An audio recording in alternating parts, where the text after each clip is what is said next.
নমস্কার, শুরু করছি বাংলা বলছে। তৃণমূল কংগ্রেসের জন্য সময়টা ভালো যাচ্ছে না। এই ডামাডোলের মধ্যেই আমরা দেখতে পেলাম যে আদালতের মুখের দিকে তাকিয়েছিল কালীঘাট তৃণমূল। বিধানসভায় বিরোধী দলনেতা হিসেবে স্পিকার ঋতব্রত বন্দ্যোপাধ্যায়কে যে মান্যতা দিয়েছেন তা চ্যালেঞ্জ করে আদালতের দ্বারস্থ হয়েছে তৃণমূল কংগ্রেস। এবং আমরা দেখেছিলাম বিচারপতির বেশ কিছু মন্তব্য জানিয়ে তৃণমূল কংগ্রেস শিবিরে আশার সঞ্চার হয়েছিল। কিন্তু আজকে কোনো অন্তর্বর্তী নির্দেশ বা স্থগিতাদেশ দিলেন না বিচারপতি। সব পক্ষের হলফনামা দেওয়ার নির্দেশ দিয়েছেন তিনি, এবং ঋতব্রত বন্দ্যোপাধ্যায়ের যে বিরোধী দলনেতা হওয়া সেটাকেই কার্যত বহাল রাখলেন বিচারপতি। এর পাশাপাশি আমরা জানি যে অরূপ বিশ্বাস তিনি মেসি কাণ্ডে তিনবার হাজিরা এড়িয়েছেন। গতকাল সন্ধ্যে থেকেই মোটামুটি একটা ইঙ্গিত পাওয়া যাচ্ছিল যে আজ সকাল হতেই তিনি বিধাননগর দক্ষিণ থানায় হাজিরা দিতে যাবেন। আর এরই মধ্যে প্রকাশ্যে এলো একটা বিস্ফোরক চিঠি, যেখানে ব্যাংক কর্তৃপক্ষকে চিঠি দিয়ে অরূপ বিশ্বাস তৃণমূল কংগ্রেসের যে অ্যাকাউন্ট, যেখানে কয়েকশো কোটি টাকার তহবিল রয়েছে, সেই তহবিল রয়েছে যে অ্যাকাউন্টে, সেই ব্যাংক অ্যাকাউন্ট ফ্রিজ করতে বললেন। আমরা জানি দেমা আমায় তহবিলদারি, এখন এই তহবিলদারি কার হাতে থাকবে?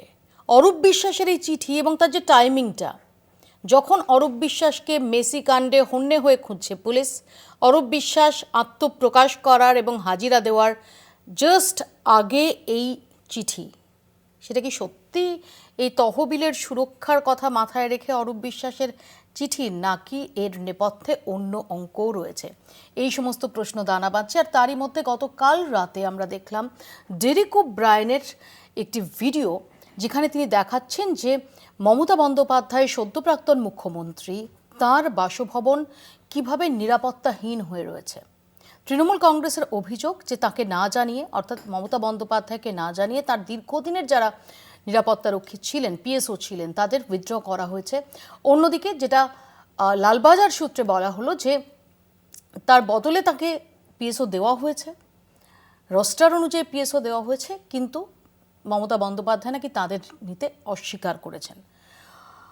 রাজ্য সরকারের তরফ থেকে আজকে স্পষ্ট করে দেওয়া হলো যে পিএসও যাকে অ্যালট করা হবে সেই পিএসও নেওয়াটাই কাঙ্ক্ষিত। এই সব নিয়ে আমরা আলোচনা করব। আমাদের সঙ্গে যারা উপস্থিত রয়েছেন তাদের সঙ্গেও পরিচয় করাবো। শুরুতে চোখ রাখবো প্রতিবেদনে।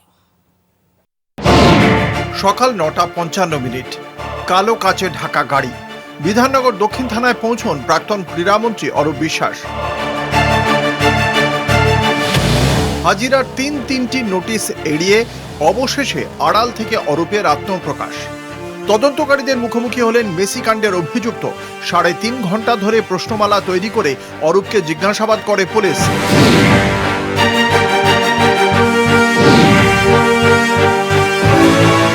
অন্তরাল থেকে বেরিয়ে অরূপ বিশ্বাস থানায় হাজিরা দিলেন। আর সেদিনই প্রকাশ্যে তাঁর লেখা চিঠি, একটি বেসরকারি ব্যাংক কর্তৃপক্ষকে লেখা সেই চিঠি এখন তৃণমূলের অন্দরে শোরগোল ফেলে দিয়েছে। চিঠিতে নিজেকে তৃণমূলের কোষাধ্যক্ষ দাবি করেন অরূপ। তৃণমূলের ব্যাংক অ্যাকাউন্ট থেকে সমস্ত লেনদেন স্থগিত রাখার দাবি করেন অরূপ বিশ্বাস।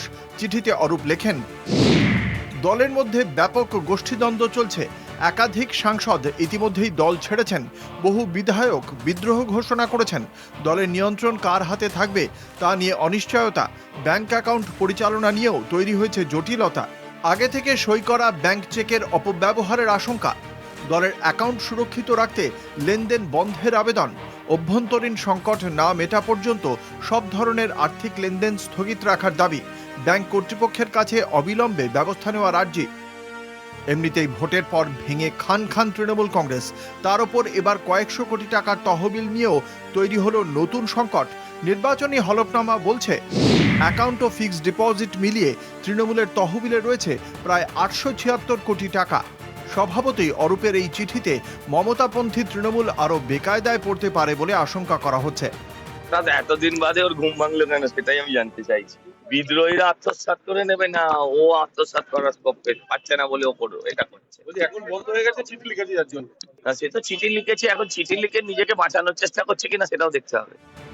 অরূপ বিশ্বাসের এই চিঠি প্রকাশ্যে আসার সময় নিয়েও বিস্তর গুঞ্জন।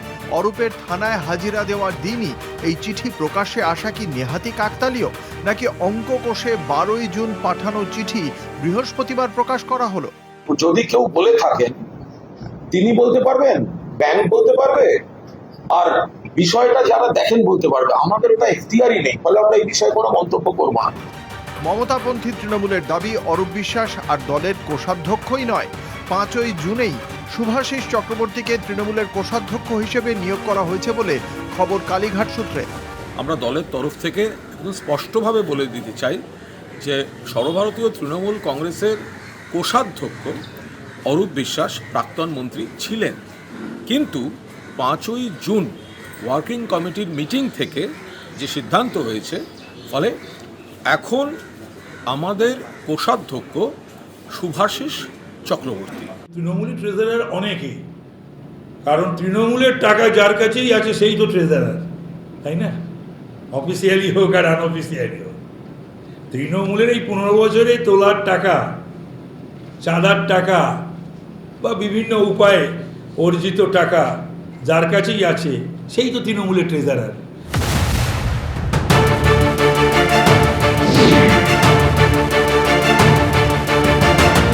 কলকাতা হাইকোর্টে এদিন ধাক্কা তৃণমূলের। বিরোধী দলনেতা হিসেবে ঋতব্রত বন্দ্যোপাধ্যায়কে নিয়োগ, স্পিকারের এই সিদ্ধান্তে কোনো অন্তর্বর্তী স্থগিতাদেশ দেয়নি আদালত। শোভনদেব চট্টোপাধ্যায়ের করা মামলায় আগামী 28শে জুলাই সব পক্ষের হলফনামা চেয়েছে হাইকোর্ট। সিঙ্গল বেঞ্চ স্থগিতাদেশ না দেওয়ায় ডিভিশন বেঞ্চে যাওয়ার ভাবনা শোভনদেব চট্টোপাধ্যায়ের। একজন নারী নির্যাতনকারী এফআইআর নেমকে স্পিকারের দলায় বিরোধী দলনেতা পদে বসিয়ে রাজ্যপালের এই বইটা অসার বস্তু। ঋতকে সরান, তাহলে বুঝবো যে রাজ্যপালের ভাষণে মেরিট আছে। তারা শুধু সই করেন, তারা ফিজিক্যালি উপস্থিত ছিলেন।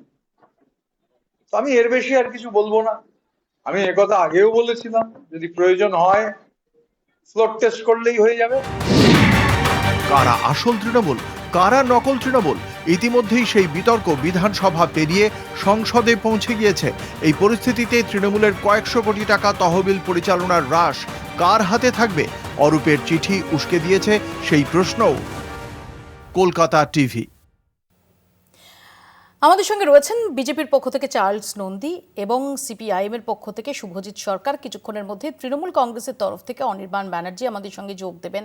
আমি চার্লসদার কাছে আসি। চার্লসদা, তৃণমূল কংগ্রেসের ওপর, অর্থাৎ কালীঘাট তৃণমূল কংগ্রেসের ওপর উত্তরোত্তর চাপ বাড়ছে, এটা বলার অপেক্ষা রাখে না। এই ঘটনা প্রবাহ সেটাতে কোয়াইট এভিডেন্ট।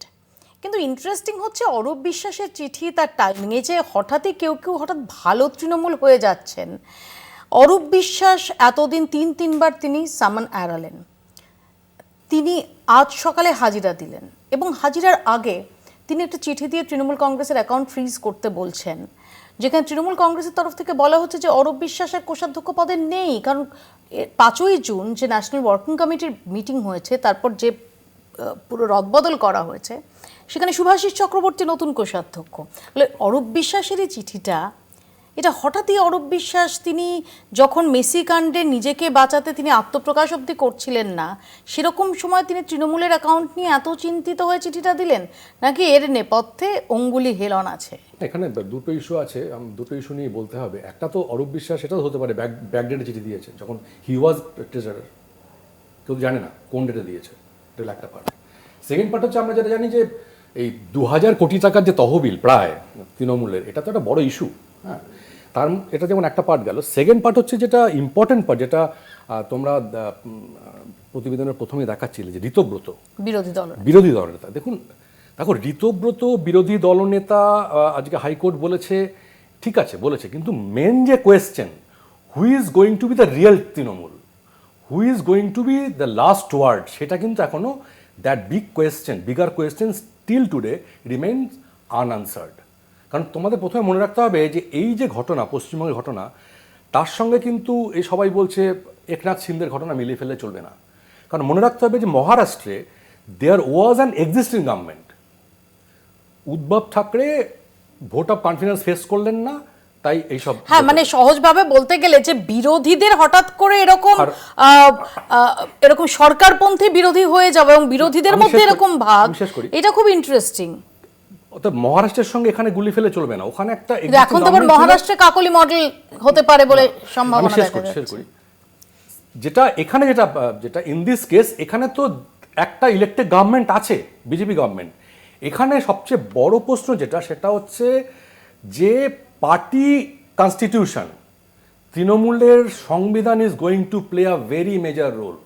তার কারণ মনে রাখতে হবে যে, তার মানে এই নয় যে অভিষেক আর মমতা যারা মেন ফেসেস তারাই শেষ কথা বলবে, তা কিন্তু নয়। কারণ মনে রাখতে হবে যে 1990 সালে টিএন সেশনের সাংঘাতিক কথা বলেছিল যে ওই পার্টি সুপ্রিমো বললে হবে না ভাই, আগে তোমাদের দেখতে হবে ইন্টারনাল পার্টি ডেমোক্রেসি কি আছে, পার্টির সংবিধান কি আছে, how many people are on party roll, কতজন মেম্বার আছে, কতজন তোমার এক্সিকিউটিভ কমিটি মেম্বার আছে, কতজন তোমার অফিস বিয়ারার আছে। অর্থাৎ এগুলো কিন্তু দেখতে হবে যে পার্টির ইন্টারনাল ডেমোক্রেসি কোন জায়গাতে আছে।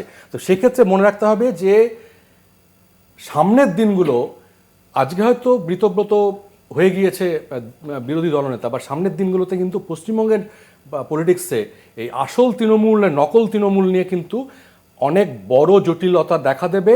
আমার যেটা মনে হয়েছে এক্ষেত্রে ঋতব্রতদের জন্য safe harbour safe place going to be NCPI. NCPI, Yes, কিন্তু safe এনসিপিআই এ মার্জ করে গেলে যেটা আমরা দেখছিলাম যে বেশ কিছু সংবিধান বিশেষজ্ঞ এবং আইন বিশেষজ্ঞ তারা যেটা বলছিলেন যে, যেমন 20 জন বিক্ষুব্ধ সাংসদ তারা যে এনসিপিআই এ মার্চ করে গেছেন, এনসিপিআই এ মার্চ করে গেলে তখন আর তৃণমূল কংগ্রেসের মালিকানা আসতে পারবে না। তার তো দাবিদার হতে পারবে না, আর তো ক্লেম করতে পারবে না। তাহলে যেমন- তাহলে ঋতব্রতদের এনসিপিআই এ মার্চ, এখানে দ্যাট ইজ দ্য কোয়েশ্চেন, যে ঋতব্রতরা, দ্যাট ইজ দ্য কোয়েশ্চেন। আমি প্রথমে যেটা বললাম, বিগার কোয়েশ্চেন রিমেন্স আনআনসার্ড, কে আলটিমেটলি রিয়েল তৃণমূল। আজকের যে হাইকোর্টের যে বক্তব্য, তার থেকে কিন্তু এটা ক্লিয়ার হলো না যে কে আসল তৃণমূল।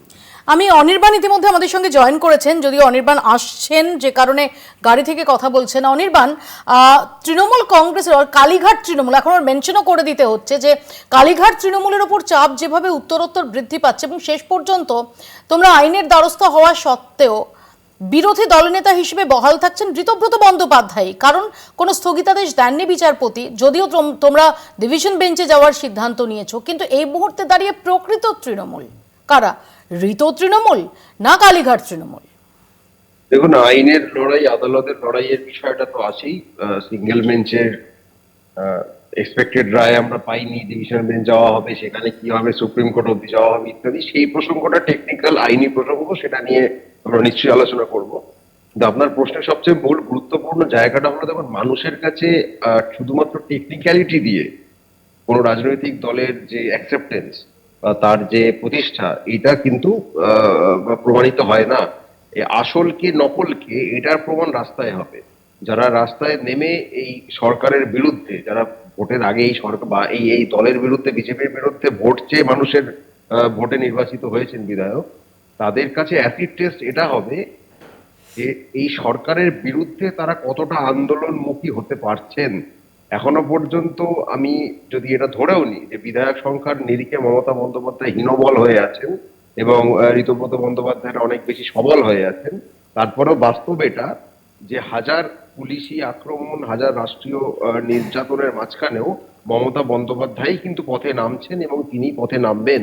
অর্থাৎ মানুষের কাছে যে প্রমাণ, মানুষের যে আদালত, সেইখানে এটা প্রমাণ হচ্ছেই এবং আগামী দিনেও এটাই হবে যে আসল বিরোধী, আসল তৃণমূল বলে যদি কিছু থাকে, সেটা মমতা বন্দ্যোপাধ্যায় এবং তার নেতৃত্বাধীন তৃণমূল। অনির্বাণ, ডেফিনেটলি জনতার দরবারে আলটিমেট বিচার হবে, কিন্তু এই মুহূর্তে আশু তো ভোট, বিশেষ করে রাজ্যের ক্ষমতা কার কাছে যাবে, বা ইভেন পুরসভা ভোট বা পঞ্চায়েত ভোট, তারও কিছুটা দেরি আছে।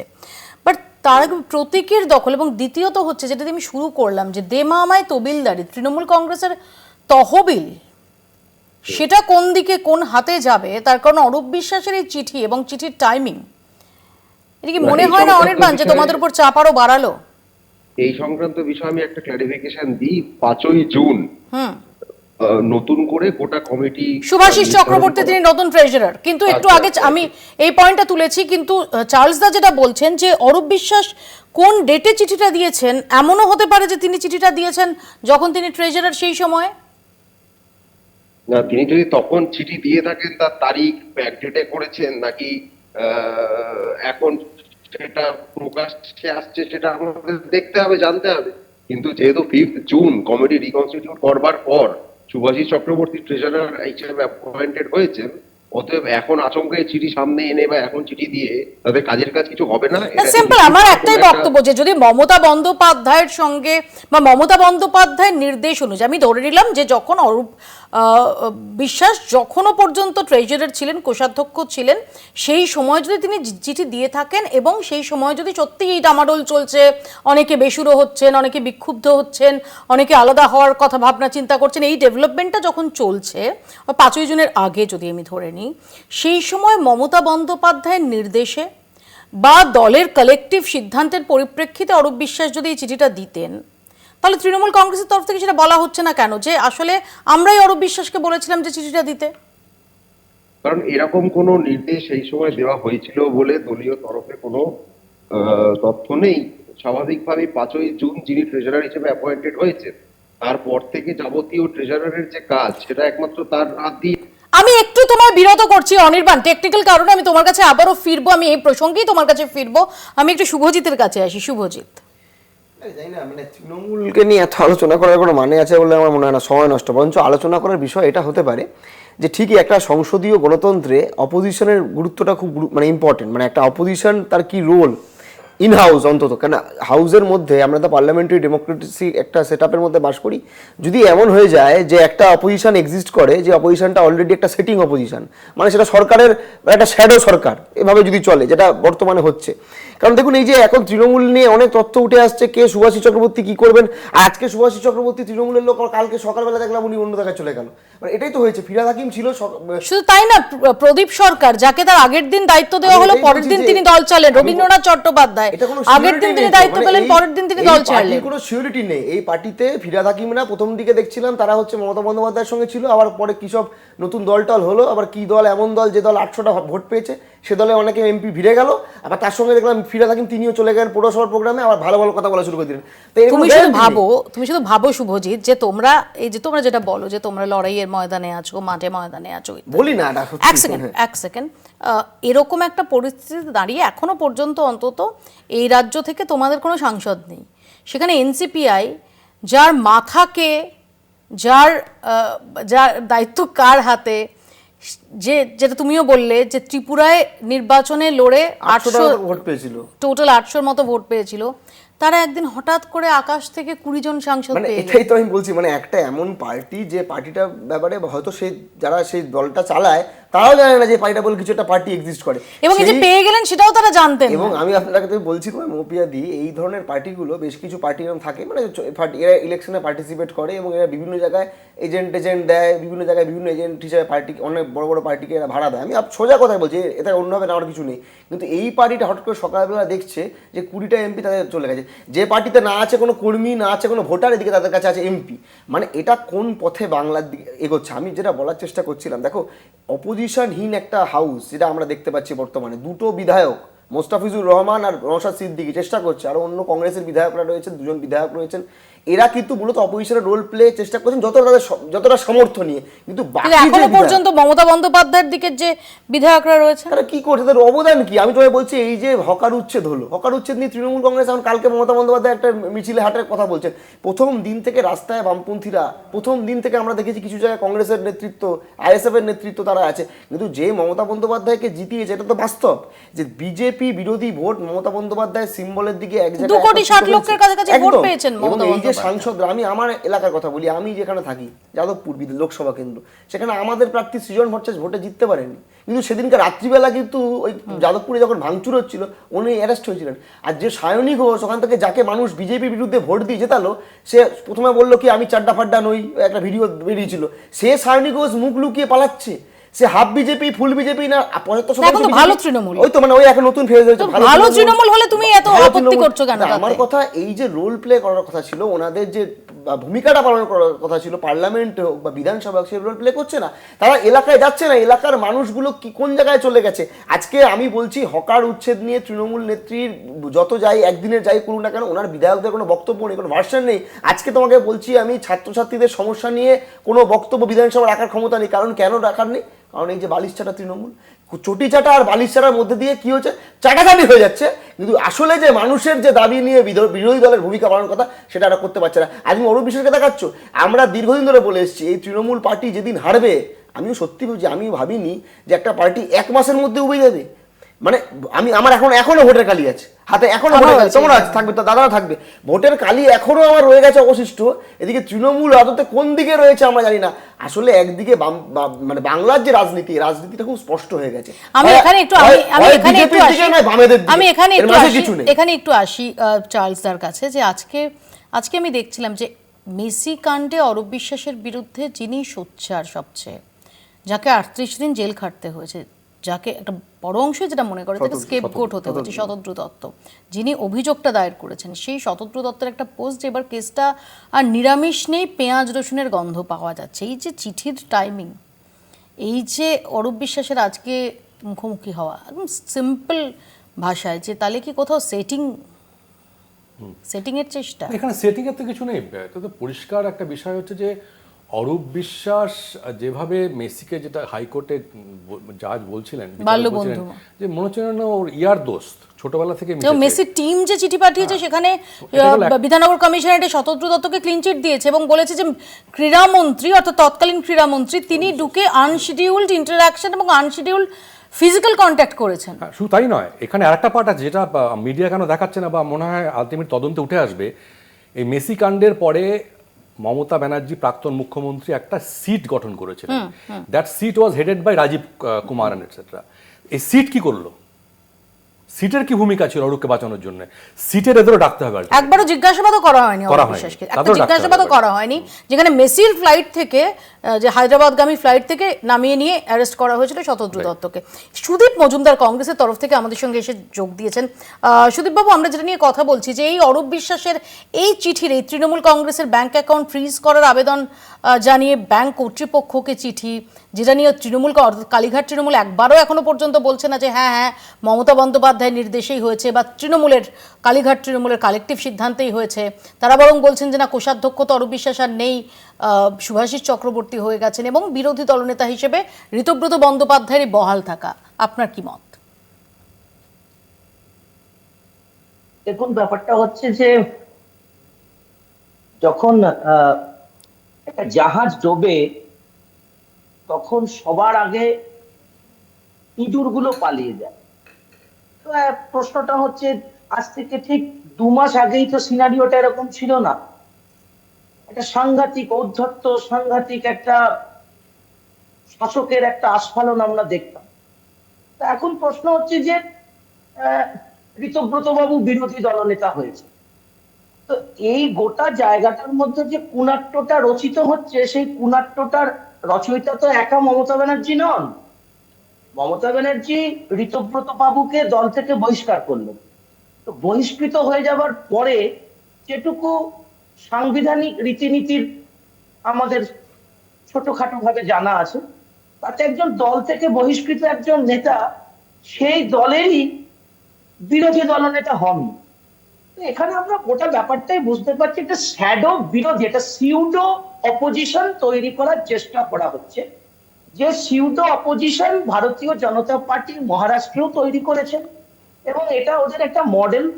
অর্থাৎ আমি শাসক, আমি ঠিক করে দিচ্ছি বিরোধিতাটা কারা করবে, তাদের ডিগ্রি অফ বিরোধিতাটা কিরকম হবে। অর্থাৎ গোটা ব্যাপারটাকেই, অর্থাৎ সংসদীয় গণতন্ত্রে বিরোধীদের যে ভূমিকা, সেই বিরোধীদের ভূমিকাকে সম্পূর্ণ রকম ভাবে স্ন্যাচ করে নেব এবং বিরোধীরাও যাতে শাসকের অঙ্গুলি হেলানেই চলে, সেই রকম একটা বন্দোবস্ত করা হচ্ছে। অর্থাৎ এখন আমি আসবো সুদীপ বাবু, একটা খুব ইম্পর্টেন্ট একটা পয়েন্ট আপনি তুলেছেন, আমি এই প্রসঙ্গে আরো বিস্তারিত আসবো। একটা ছোট্ট ব্রেক আমাকে তার আগে নিতে হবে, ছোট্ট বিরতির পর ফিরছি, দেখতে থাকুন বাংলা বলছে।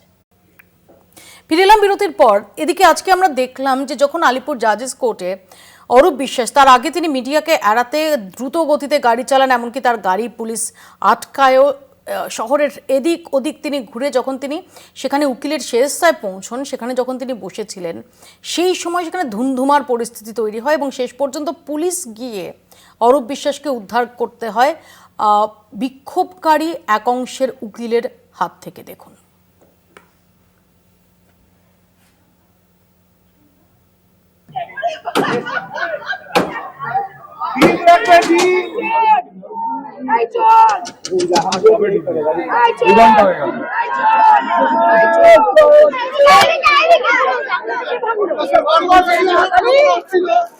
ঠিক করে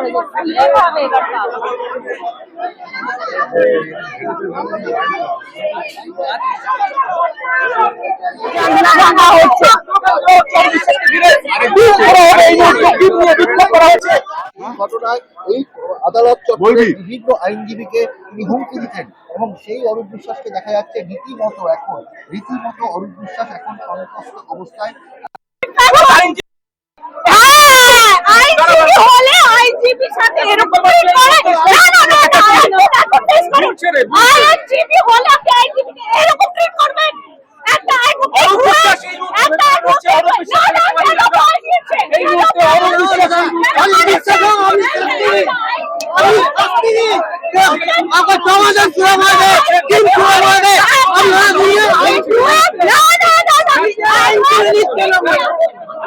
সিনিয়র লয়ারের সেরেস্তা আলিপুর কোর্টে কোনোদিন এরকম হয়নি। আমাদের লয়ারদের মধ্যে কোনো ঝামেলা কিচ্ছু নেই, কেন এইসব হচ্ছে? আমরা দেখলাম ধুমধুমার পরিস্থিতি তৈরি হলো। আমার চার্লসের কাছে এখানে প্রশ্ন যে চার্লস দা ডেফিনেটলি অরূপ বিশ্বাস যে কাজটা করেছেন, তো ভিডিওতে যা দেখা গেছে গোটা রাজ্যের মাথা হেঁট হয়ে গেছে, কিন্তু তিনি এই মুহূর্তে দাঁড়িয়ে একজন অভিযুক্ত। তিনি আজকে হাজিরা দিয়েছেন, তাকে আবার 22 তারিখ ডাকা হয়েছে। তিনি আইনজীবীদের সেরেস্তায় গেছেন, আইনি সহায়তা পাওয়ার সেটা সবার রাইটের মধ্যে পড়ে। সেখানে যে পরিস্থিতি তৈরি হলো এবং যেভাবে এই ডিম ছোঁড়া, এই বিক্ষোভটাকে যেভাবে আমরা দেখছি যে নর্মালাইজ শুধু না গ্লোরিফাই করা হচ্ছে। না, প্রথম কথা হচ্ছে মনে রাখতে হবে যে একজন অভিযুক্ত আইন অনুযায়ী সে পুলিশের কাছে যাবে, এটাই আমাদের দেশের আইন। আমরা কখনোই আইন হাতে নেওয়ার পক্ষে না। আর সেই জন্যই মনে রাখতে হবে যে তৃণমূল আমলে গুলি করলেও তাকে অ্যারেস্ট করা হতো না, আর আমাদের এখানে কিন্তু ডিম ছোড়ার পরে তাকে অ্যারেস্ট করা হয়েছে। এটাই বিজেপি শাসনের সঙ্গে তৃণমূলের শাসনের তফাৎ। কুণাল ঘোষের ওপরে ডিম ছোড়ার জন্য দুজনকে অ্যারেস্ট করা হয়েছে, আর তৃণমূল আমলে আমাদের 77 জন কর্মী তাদের খুন করার পরেও কিন্তু অ্যারেস্ট করা হয়নি। এইখানে বিজেপি শাসনের সঙ্গে তৃণমূল শাসনের তফাৎ। এটা হলো একটা পার্ট। সেকেন্ড পার্ট হচ্ছে যে আমরা কখনোই চাই না যে কোনো অভিযুক্ত যারা অ্যারেস্ট হচ্ছেন তাদের উপরে কোনো আক্রমণ হোক। আমরা কখনোই চাই না যে কোনো মানুষ তার আইন হাতে তুলুক। আইন আছে, আইনের অনুযায়ী তাদের ব্যবস্থা হবে। শুভজিৎ, দেখুন এই ধরনের ঘটনা তো অপ্রত্যাশিত যে এবং রীতিমতো ভাঙচুর, জানলা ভেঙে এক আইনজীবীর সেরেস্তা অন্য আইনজীবীরা সেটা ভেঙে দিচ্ছেন। দুই আইনজীবীর মধ্যে হাতাহাতির পরিস্থিতি তৈরি হয়েছে। তার যত বড় অভিযুক্ত হোক যাই হোক না কেন, তাকে এভাবে যদি তুমি আজকে ডিম ছোড়া হচ্ছে, কালকে যদি পাথর ছোড়া হতে পারে, এই জায়গায় যেতে পারে।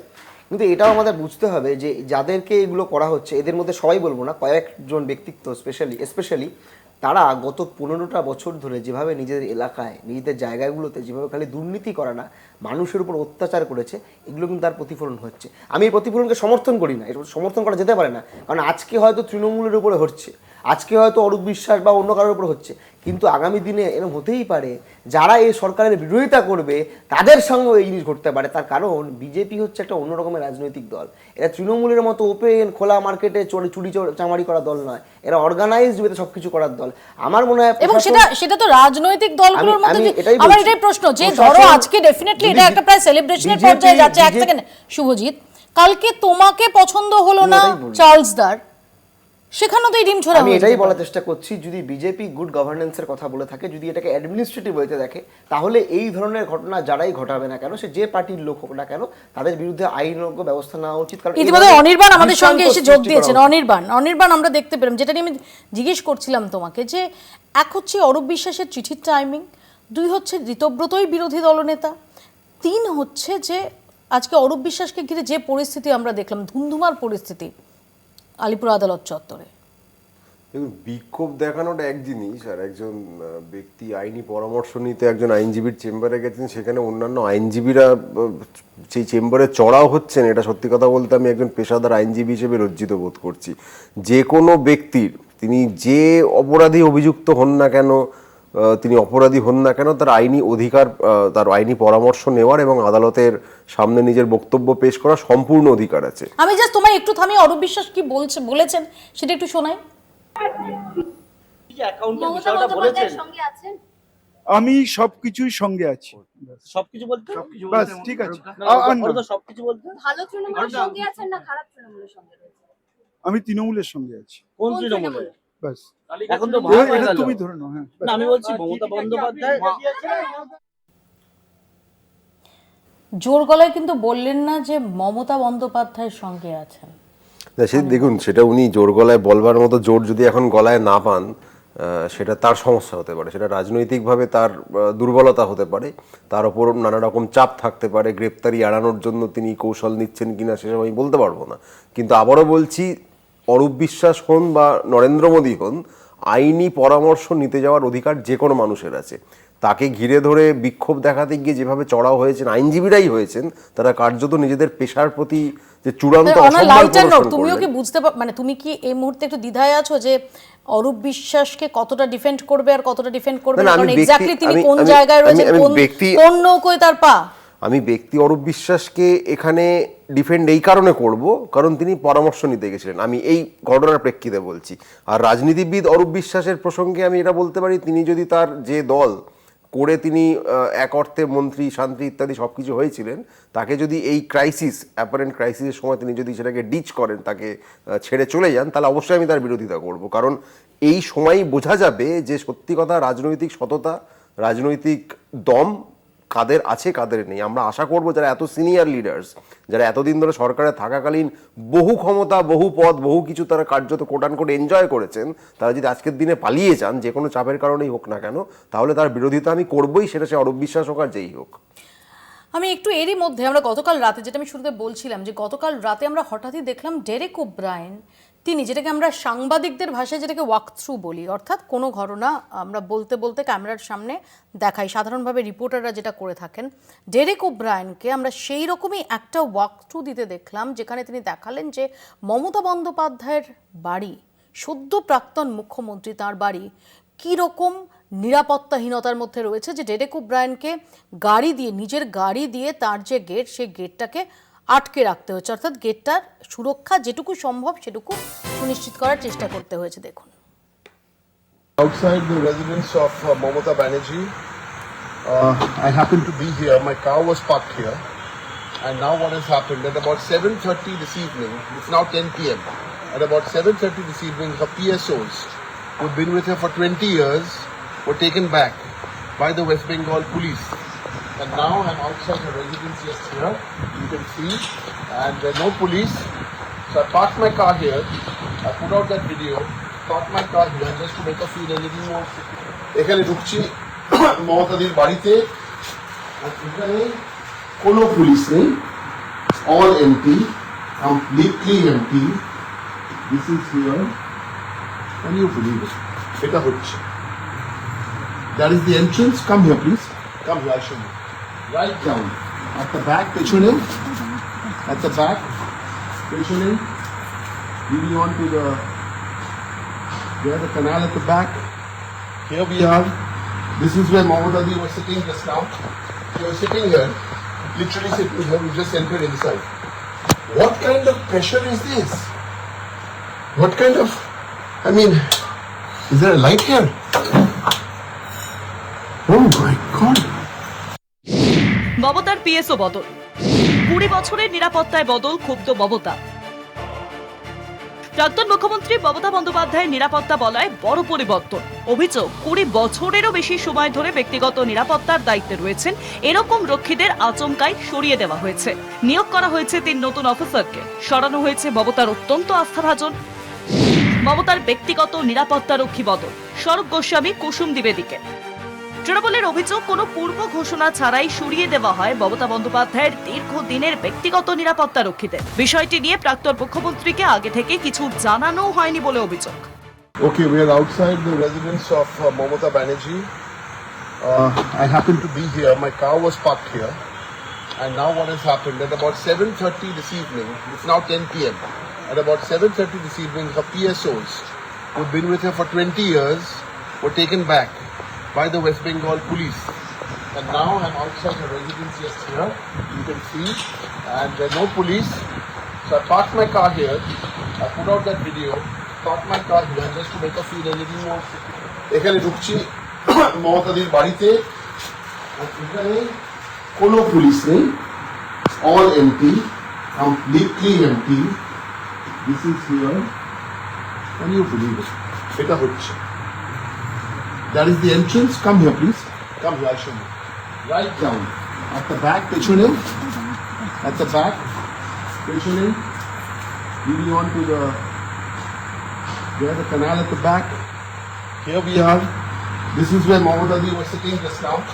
She was sitting here, literally sitting here. We just entered inside. What kind of pressure is this? What kind of, I mean, is there a light here? Oh my God. সূত্রের খবর, রেলমন্ত্রী থাকার সময় মমতা বন্দ্যোপাধ্যায়কে 5 জন ব্যক্তিগত নিরাপত্তারক্ষী দেওয়া হয়। তারা মূলত আরপিএফ এর সদস্য। 2011 সালে মমতা মুখ্যমন্ত্রী হওয়ার পর তাদের রাজ্য পুলিশের আওতায় আনা হয়। সম্প্রতি সেই অফিসারদের ফের নিজেদের ইউনিটে ফিরে যাওয়ার নির্দেশ দেওয়া হয়েছে। বৃহস্পতিবার সকালে পুলিশের নিরাপত্তা রক্ষীরা মমতার কালীঘাটের বাড়িতে পৌঁছন, যদিও তাদের ভিতরে ঢুকতে দেওয়া হয়নি। 3 নতুন ব্যক্তিগত নিরাপত্তা রক্ষীকে মমতা নিজের সুরক্ষার দায়িত্ব নিতে অস্বীকার করেছেন। कल रात जो हुआ था वो अनफॉर्चुनेट है। पूरा जो इतना senior politician, 7 times MP, 4 times central minister, 2 times railway minister, 3 times chief minister, अगर कुछ चेंज हो सिक्योरिटी में तो उनका एक काटसी कॉल करके बोलना चाहिए। তবে নবান্ন সূত্রে খবর, এটি সম্পূর্ণ নিয়ম মাফিক প্রশাসনিক সিদ্ধান্ত। পুরনো অফিসারদের নিজস্ব ইউনিটে ফেরানো হয়েছে এবং নতুন অফিসারদের দায়িত্ব দেওয়া হয়েছে। নিরাপত্তা ব্যবস্থায় কোনো ঘাটতি হয়নি বলেই দাবি সংশ্লিষ্ট মহলে। বিশেষজ্ঞরা বলছেন, মুখ্যমন্ত্রী ও প্রধানমন্ত্রীরও সময়ে সময়ে নিরাপত্তা রক্ষী বদলায়। এটাই সরকারি প্রোটোকল বলে জানাচ্ছে অনেকে। কোনো প্রশ্ন নেই, বরঞ্চ নিরাপত্তা রক্ষী বদলানো নিয়ে বোধহয় ট্রান্সফার হতেই পারে, ট্রান্সফার হয়ও, ট্রান্সফার হতেই পারে। এবং এটা আপনারা দেখবেন যে এর আগেও হয়েছে, বা এখনও যাদের কাছে যারা রক্ষী ছিলেন, নট নেসেসারিলি তারাই থাকবেন, চেঞ্জ হতেই পারে। তো যাই হোক, প্রতিটি বিষয় নিয়ে এখন এইভাবে প্রতিক্রিয়া। মমতার বোনের দুয়ারে সিআইডি। এই আবহে মমতার বোন রীনা গায়েনের বাড়িতে সিআইডি হানা। অভিষেকের ডিজে মন্তব্য মামলায় সাক্ষী হিসেবে মমতার বোনঝি অদিতি গায়েনকে জিজ্ঞাসাবাদ করতে সিআইডি আধিকারিকরা ওই ঠিকানায় পৌঁছে যান বলে খবর সূত্রে। পিসির মেয়ে অদিতি গায়েন অভিষেক বন্দ্যোপাধ্যায়ের সোশ্যাল মিডিয়া হ্যান্ডলার। সেই সূত্রেই এই অভিযান বলে জানা গিয়েছে। কলকাতা টিভি। চার্লস দা প্রাক্তন মুখ্যমন্ত্রী, সদ্য প্রাক্তন হয়েছেন, এবং মমতা বন্দ্যোপাধ্যায় ডেফিনেটলি গোটা তিনি মুখ্যমন্ত্রী থাকুন বা না থাকুন, তার যে একজন রাজনৈতিক ব্যক্তিত্ব হিসেবে তার যে গুরুত্বটা, এহেন মমতা বন্দ্যোপাধ্যায়ের বাড়ির কালকের যে চিত্র ডেরেক ওব্রায়েন তুলে ধরেছেন, এবং তৃণমূল কংগ্রেস অভিযোগ করছে যে এটা আসলে প্রতিহিংসামূলক একটা আচরণ, যেখানে মমতা বন্দ্যোপাধ্যায়ের মতো একজন রাজনৈতিক ব্যক্তিত্ব, তার সুরক্ষাটাকেই সেটা প্রশ্নের মুখে ফেলে দেওয়া হচ্ছে। পুরোটাই নাটক। দেখুন, বুদ্ধদেব বাবু মুখ্যমন্ত্রী ছিলেন, উনি যেদিন যাদবপুরে হারলেন, দুপুরে উনি কী করলেন? উনি সরকারি সিকিউরিটি ছাড়লেন, সরকারি গাড়ি ছাড়লেন, ওসমানকে নিয়ে নিজের ব্যক্তিগত গাড়িতে উনি গেলেন রাজ্যপালের কাছে, চিঠি জমা দিলেন, পদত্যাগ করলেন, আবার উইদাউট সিকিউরিটি বাড়ি চলে গেলেন। বুদ্ধবাবুর দরকার পড়েনি কিন্তু এসব ঝামেলা করা। এখন মুশকিলটা কি জানেন তো, যাদের সমস্যাগুলো অনেক চুরি চামারি, কয়লা চুরি, গরু চুরি, রিক্রুটমেন্ট স্ক্যাম, সব কিছুর উপরে যারা বসে আছে, তারা তো সিকিউরিটি নিয়ে ভাবে। আর একটা কথা বলুন, যে এই যে মমতা ব্যানার্জি এই ডেরেকের নাটক, কুইজ মাস্টার নাটক করছে নিজের পলিটিক্যালি ফ্লোট করার জন্যে, সেটা ওরা করতে পারে, কিন্তু মমতা ব্যানার্জির ক্ষেত্রে তো পিএসওদের সরানো হয়েছে, সরিয়ে নতুন পিএসও দেওয়া হয়েছে। এমন তো নয় পিএসও উইথড্র করা হয়েছে। অসুবিধাটা কোথায়? অনির্বাণ, যে এটা কালকে যেভাবে একটা পরিস্থিতি তৈরি হলো, যে অ্যাজ ইফ সদ্য প্রাক্তন মুখ্যমন্ত্রী, তাকে ভয়ঙ্কর একটা জীবন সংশয়ের মধ্যে ঠেলে দেওয়া হয়েছে ইত্যাদি, যেটা সরকার পক্ষের তরফ থেকে বলা হচ্ছে। চার্লস দাও বলেন যে আসলে তার আগের যে পিএসওরা ছিলেন তাদের উইথড্র করে নতুন পিএসও দেওয়া হয়েছে। এতে সমস্যা কি? সিকিউরিটি তো উইথড্র করা হয়নি, এবং আমরা দেখেছি যে মানে দায়িত্ব গ্রহণ করেই প্রশাসনিক আধিকারিকদের মুখ্যমন্ত্রী শুভেন্দু অধিকারী স্পষ্ট ভাষায় বলে দিয়েছিলেন যে মমতা বন্দ্যোপাধ্যায়ের নিরাপত্তায় কোথাও যেন কোনো রকম ত্রুটি না হয়। এবং চার্লসবাবু তারা খুব দারুণ কথা বললেন যে সিকিউরিটি তাদের দরকার হয় যারা বিভিন্ন দুর্নীতির সঙ্গে যুক্ত থাকেন, তবেই তাদের দরকার হয়। সবচেয়ে বেশি কেন্দ্রীয় বাহিনী যাদেরকে দিয়ে শেষ করতে দিন, যাদের মুড়ে রাখে কোনো দলের যদি নেতা, কুচো নেতা, ছোট নেতা, হাফ নেতা হয়ে থাকে সেটার নাম ভারতীয় জনতা পার্টি। এটা চার্লসবাবুর লজিক অনুযায়ী যে কোনো আমি এক্সএম এর কথা বলেছি, আমার প্যারামিটার প্রাক্তন ডিসকাশন chief এক্সএম মানে একমাত্র উনি বলছেন যে প্রাক্তন চিফ মিনিস্টার, তাহলে যারা যারা যেখানে যেখানে সিকিউরিটি পান, জাস্ট শুনে নি। হ্যাঁ, যেখানে যেখানে যারা যারা সিকিউরিটি পান তারা প্রত্যেকেই তার মানে দুর্নীতির সঙ্গে যুক্ত ছিলেন বলে তারা এটা তার ওনার যুক্তি। এটা তাহলে বিজেপির যাবতীয় যত এক্সিএম রয়েছেন তাহলে ওনার যুক্তি অনুযায়ী তারা নিশ্চয়ই সিকিউরিটি পাচ্ছেন, তাহলে প্রত্যেকে দুর্নীতির সঙ্গে যুক্ত বলে। দেখুন, বিজেপির সঙ্গে মানে একটা ইন্টেলেকচুয়াল ডিবেট করবো এটা আশা করা যদিও আমার অন্যায়, কিন্তু এখানে মানে এই হাস্যকর উদ্ভট যুক্তির তো কোনো উত্তর হয় না। পয়েন্ট হচ্ছে পিএসও উইথড্র করার কথা, চেঞ্জ করার কথা যে হচ্ছে, এই কালীঘাটের যে বাড়িটা এখানে দেখানো হচ্ছিল, এখানে আপনি সম্ভবত গেছেন, আমি অনেকবার গেছি, যেখান দিয়ে ডেরেক ওব্রায়েন ঢুকছিলেন আপনি জানবেন ওখানে একটা সিকিউরিটির পুরো এন্টার কভার থাকে, হ্যাঁ, একটা সিকিউরিটি এনক্লোজার আলাদা থাকতো যেখান থেকে চেকিং করে ভেতরে ঢোকানো। ইনফ্যাক্ট 5th মে যে প্রেস কনফারেন্সটা, 4 মে রেজাল্ট বেরোনোর পর যে 5th মে যে প্রেস কনফারেন্সটা হয়, সেই দিনও আমরা সেদিন সবে হচ্ছে ওই গলির যে সিকিউরিটি ব্যারিকেড সেটা তুলে দেওয়া হয়েছে, সেই সময় আমরা ওখানে যাই এবং আমরা দেখি যে ওইখানে যে সিকিউরিটি এনক্লোজার সেটা ছিল এবং সেখানে সেরকমই টাইট সিকিউরিটি এবং এটা গতকাল দিনের বেলাতেও ছিল, মানে আমি এর মধ্যে যে কবার গেছি ওটা ছিল এবং প্রত্যেককে চেক করেই সেখানে ভেতরে ঢোকানো হয়। এই যে ডেরেক ওব্রায়েন যখন আপনার ভিডিওটা করে, যদি উনি কোনো কারণে এটা না করতেন বা কেউ যদি না করতো, আমরা কি জানতে পারতাম যেটা তুলে দেওয়া হয়েছে? তখন তো বলা হতো না সব একই রকম আছে, মিথ্যা কথা বলছে। কিন্তু যেহেতু ভিডিওটা উনি করে দিয়েছেন, এটা স্পষ্ট দেখা যাচ্ছে যে এখানে কোনো সিকিউরিটি কভার নেই। এবার এই প্রেশারটা তৈরি হওয়ার পরে গিয়ে সরকার বলছে না আমরা তো চেঞ্জ করেছি। আচ্ছা, আপনি বলুন চেঞ্জ আপনি করতে পারেন, আমি মেনে নিলাম, কার্টেসি কলটাও আপনি না করতে পারেন, আমি সেটাও মেনে নিলাম, কিন্তু এই মুহূর্তে একজন প্রাক্তন মুখ্যমন্ত্রী তার গোটা রেসিডেন্সটা পুরোপুরি অরক্ষিত। আমি এখানে প্লিজ আমি সুদীপের কাছে আসি।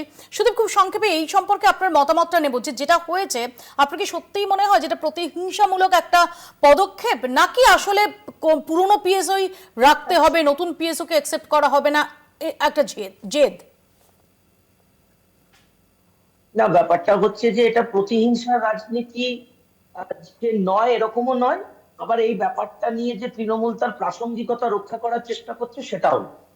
তো প্রশ্নটা হচ্ছে যে সিকিউরিটির যে প্রোটোকল থাকে, সেই প্রোটোকল অনুযায়ী মমতা ব্যানার্জির মতো একজন এত পরিচিত, একজন এত সুবিদিত স্বনামধন্য নেত্রী, যিনি সদ্য প্রাক্তনা হয়েছেন, তো তার সেই সিকিউরিটি তিনি ডিজার্ভ করেন। আর যদি সেটা প্রোটোকল অনুযায়ী হয়, তাহলে প্রোটোকল অনুযায়ী দলকে সেটা জানানো উচিত ছিল সরকারের।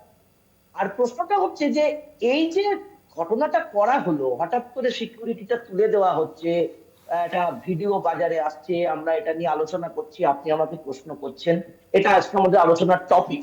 এইটা করে তৃণমূলের দোকানটা খুলে থাকছে, বিজেপি বিরোধী ভোটটা ভাগ করার স্বার্থে তৃণমূলের দোকানটা খুলে রাখতে চাইছে। কারণ তৃণমূলকে নিয়ে এখন সবচেয়ে বেশি আলোচনা করছে বিজেপি। তৃণমূলকে নিয়ে আলোচনা করার কি আছে আপনি বলুন এই মুহূর্তে? মানে এমন কি আছে যে তৃণমূল এই 15 বছরে পশ্চিমবঙ্গের রাজনীতিতে একটা বিরাট কিছু কন্ট্রিবিউট করে গেছে? সেই তৃণমূলের সঙ্গে সোনিয়া গান্ধী মিটিং করছেন কেন, মমতা বন্দ্যোপাধ্যায়ের সাথে মিটিং করছেন কেন, রাহুল গান্ধী অভিষেক বন্দ্যোপাধ্যায়ের সঙ্গে মিটিং করছেন কেন? দেখুন যদি আলোচনার যোগ্যই না থাকে তৃণমূল কংগ্রেস। ঠিক আমি আপনাকে বলছি, আমি আপনাকে যে পার্সপেক্টিভটা বলছি, সেই পার্সপেক্টিভটা হচ্ছে সদ্য পশ্চিমবঙ্গে, যেখানে পশ্চিমবঙ্গে মমতা ব্যানার্জি সদ্য প্রাক্তন হয়ে গেছেন, সেখানে প্রত্যেক কথায় কথায় এত ছোটখাটো ব্যাপার নিয়ে মমতা ব্যানার্জিকে বা তৃণমূল দলকে প্রাসঙ্গিক করার কোনো দরকার নাই। আর ব্যাপারটা হচ্ছে, যদি আপনি সোনিয়া গান্ধীর বক্তব্য বলেন, তো সোনিয়া গান্ধী শুধু মমতা ব্যানার্জি নন, যত আমাদের ইন্ডিয়া জোটে যারাই এখানে আছেন, যারাই ইন্ডিয়া জোটে আছেন, কোনো কারণে তাদের মানভঞ্জন, তারা কোনো কারণে দল এখান থেকে বেরিয়ে গেছেন, আবার এসেছেন, কংগ্রেস সবসময় তো প্রত্যেককে গুরুত্ব দিয়ে কথা। আমি আসবো সুদীপ, আমি খুব সংক্ষেপে এক সেকেন্ড সুভজিতের কাছে আসি। সুভজিৎ, এক সেকেন্ড। সুভজিৎ, রাজ্যের প্রাক্তন মুখ্যমন্ত্রী তার নির্ধারিত যে সিকিউরিটি পাওয়ার কথা সেটা যদি পেয়ে থাকেন তাহলে কোনো অসুবিধা নেই, সেটার আমার খুব স্পষ্ট দাবি। কিন্তু আমার কথা হচ্ছে এটা কোনো বড় ইস্যু হতে পারে না যে রিপ্লেস হয়েছে না হয়েছে, তার কারণ আমি নিজে খুব মানে অল্প দিন হলো বুদ্ধবাবুকে প্রাক্তন মুখ্যমন্ত্রী হিসাবে বা মানিক সরকারকে প্রাক্তন মুখ্যমন্ত্রী হিসাবে যখন উনি আমাদের এখানে বিভিন্ন প্রোগ্রামে এসেছেন দেখেছি। তো এত সিকিউরিটি নিয়ে কেউ বুদ্ধবাবু বদার্ড হয়নি, এত সিকিউরিটি নিয়ে মানিক সরকারও বদার্ড হয়নি। রেদার ওনাদের পিছন আমি দেখেছি পিএসওদের দৌড়াতে, সিকিউরিটি দূত, ওনারা বরঞ্চ চেষ্টা করেছেন যাতে ওরা বেশি না ইনভলভ হয় বা মিটিংয়ের মধ্যে না ঢুকে যায়। দেখুন, আপনার সঙ্গে জনগণ থাকলে আপনার অতটাই বেশি নিয়ে ভাবতে হয় না। আমার কথা এইটা আজকে আপনার টপিক হচ্ছে, ইস্যু হচ্ছে পিএসও সরেছে না সরেনি না এক্সচেঞ্জ হয়েছে, কিন্তু যে কথাগুলো আমাদের বক্তব্য সেটা হচ্ছে মানুষের যে দাবি, যে কথাগুলো বিজেপি বলেছিল, শুভেন্দু অধিকারী বলেছিলেন 450 টাকা রান্নার গ্যাস পাওয়া যাবে, 2 টাকা বিদ্যুৎ পাওয়া যাবে, 200 ইউনিট বিনামূল্যে বিদ্যুৎ দেওয়া হবে, এই কথাগুলো কিন্তু আজকে আলোচনায় আসছে না। আলোচনায় আসছে মমতা ব্যানার্জির পিএসও। আমি শুধু একটা কথা বলছি, সমস্ত কিছুর পরিবর্তন হয়, খালি শুভজিৎদের এই অবস্থানটার পরিবর্তন হয় না, যেটা নিয়ে আলোচনা হয় শুভজিৎরা বলে এটা কিন্তু আসল বিষয় নয়, আসল বিষয় নিয়ে কিন্তু আলোচনা হচ্ছে না। মানে একটা রাজ্যে পালা বদল হয়ে গেল, পরিবর্তন হয়ে গেল, সবকিছু নিয়ে আলোচনা হয়। শুভজিৎ, তুমি অনেকদিন পর এসেছো, সেই জন্য তোমার আজকে নতুন নতুন লাগছে। দাদা অনির্বাণ দা, তোমার বা আমার প্রাইমারি দাবি কি, যেগুলো আমার লাইফকে এফেক্ট করে, আমার জীবন জীবিকাকে এফেক্ট করে, বা আমার যারা দর্শকরা দেখছে, আমি সেই দাবিগুলোকে যদি দাবি না বানিয়ে কোথায় কি পিএসও সরেছে না সরেছে না আলোচনা করতেই পারেন, কিন্তু এই দাবিগুলো কিন্তু উঠে আসে। খুব সংক্ষেপে একটা ছোট্ট রেকটিফিকেশন আছে। এর আগেও সিপিএম এর একজন যিনি ছিলেন তিনি বলছিলেন, হ্যাঁ, সেটা হচ্ছে যে আমরা কিন্তু আমাদের সংকল্প পত্রে অমিত শাহজি যখন এখানে এসে পাবলিশ করেছিলেন, রিলিজ করেছিলেন, সেখানে কোথাও লেখা ছিল না 200 ইউনিট বিদ্যুৎ আমরা ফ্রিতে দেবো। এইটা আপনারা বলেন, কেন বলেন জানি না। সংকল্পপত্র আমি এক্সক্লুসিভলি আমি সেটা করেছিলাম এবং সেখানে ছিল 15 লক্ষ টাকার কথা আপনারা এখন বলছেন যেটা জুমলা ছিল। এখন আপনারা এটাও বলবেন যে বিজেপি সরকার ক্ষমতায় এলে ডবল ইঞ্জিন সরকার হলে পেট্রোল ডিজেলের দাম কমে যাবে। খুব সংক্ষেপে 30 সেকেন্ডে অনির্বাণ, 1 সেকেন্ড সুদীপ, 30 সেকেন্ডে অনির্বাণ। এখন তো বলেননি ছিল কি ছিল না, তার থেকে গুরুত্বপূর্ণ শুভেন্দু অধিকারী একটা নির্বাচনী প্রতিশ্রুতি হিসেবে তিনি দিয়েছিলেন 450 টাকা রান্নার গ্যাস। আচ্ছা, একটা কার্ড ফিল আপ করে দিলেই সবাই 3000 টাকা মহিলারা পাবেন, এটা তারা প্রতিশ্রুতি দিয়েছিলেন নির্বাচনী প্রচারের সময়। যে নারায়ণরা লক্ষ্মীর ভান্ডার পেয়েছে, সেই ছানবিনটা হবে না? নারায়ণরা পায়নি লক্ষ্মীর ভান্ডার, নিশ্চয়ই দুষ্ট নারায়ণ বেরিয়ে আসছে না। 100 বার পেয়েছে লক্ষ্মীর ভান্ডার। 3000 টাকা পাওয়ার জন্য আপনাকে 12, 14, 16 পাতার ফর্ম ফিল আপ করতে হবে, তারপর সেখানে